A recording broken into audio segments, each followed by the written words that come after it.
নদিয়ার চাকদহের নিখরগাছিতে বিজেপি বিধায়কের গাড়ির ধাক্কায় আহত হয়েছেন ৩ জন। শনিবার বনগাঁ বিজেপির বিধায়ক স্বপন মজুমদার কল্যাণী যাওয়ার পথে ঘেটুগাছি গ্রাম পঞ্চায়েতের নিখরগাছিতে তার গাড়ির সঙ্গে মোটর বাইকের দুর্ঘটনা ঘটে। বিধায়কের গাড়ির ধাক্কায় মোটর বাইকের চালক সহ বাইকে বসে থাকা আরও ২ জন ছিটকে পড়ে রাস্তার মাঝখানে। ঘটনাস্থলে আহত হয় ৩ জন। আহতদের কল্যাণী জওহরলাল নেহেরু মেমোরিয়াল হাসপাতালে পাঠানো হয়েছে।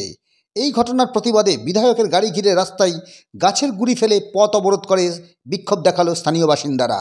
খবর পেয়ে ঘটনাস্থলে ছুটে যান হরিণঘাটার বিজেপি বিধায়ক অসীম সরকার এবং চাকদহ থানার পুলিশ প্রশাসন। পুলিশ প্রশাসনের উপস্থিতিতে ২ বিধায়ক আহতদের চিকিৎসার দায়িত্ব নেওয়ার পর অবশেষে অবরোধ ওঠে। আহত ৩ জনই বর্তমানে হাসপাতালে চিকিৎসাধীন রয়েছে। কি বলছেন স্থানীয় মানুষেরা, শুনুন এই বাংলার সংবাদে। এখানে থেকে আমাদের এই ওনার খালপাড়ায় নিকট খালপাড়ায় বাড়ি।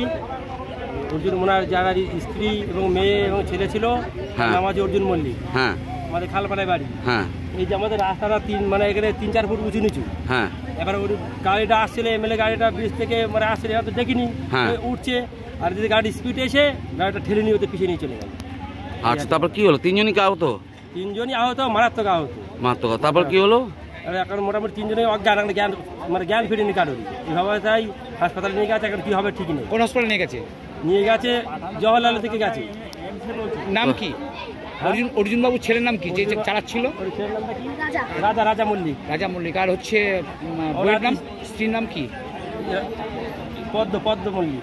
পদ্ম মল্লিক। মানে কার গাড়ির সঙ্গে, কি গাড়ির সঙ্গে হলো ঘটনাটা? এটা হচ্ছে ওই যে বিজেপি এমএলএ। হ্যাঁ, যাচ্ছিল এখান দিয়ে, ঠিক ভদ্রলোকের নাম জানি না, ওই গাড়ি রয়েছে, ওনার গাড়িতে উনি বসে আছে, গিয়ে দুর্ঘটনা করে। আমরা দেশের একটা প্রশাসন তিনি বসে আছেন, এইভাবে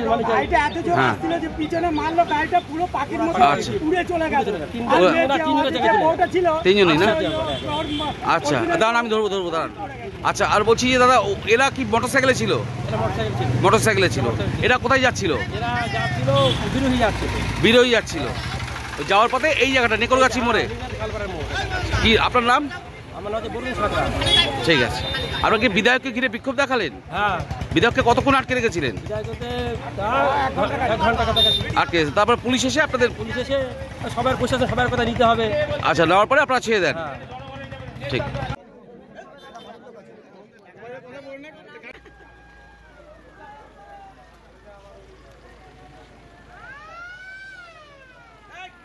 এত আপ ডাউন হয়ে যাচ্ছে, রাস্তা দিয়ে উঠতে যাচ্ছে, অ্যাক্সিডেন্টগুলো বেশি হচ্ছে।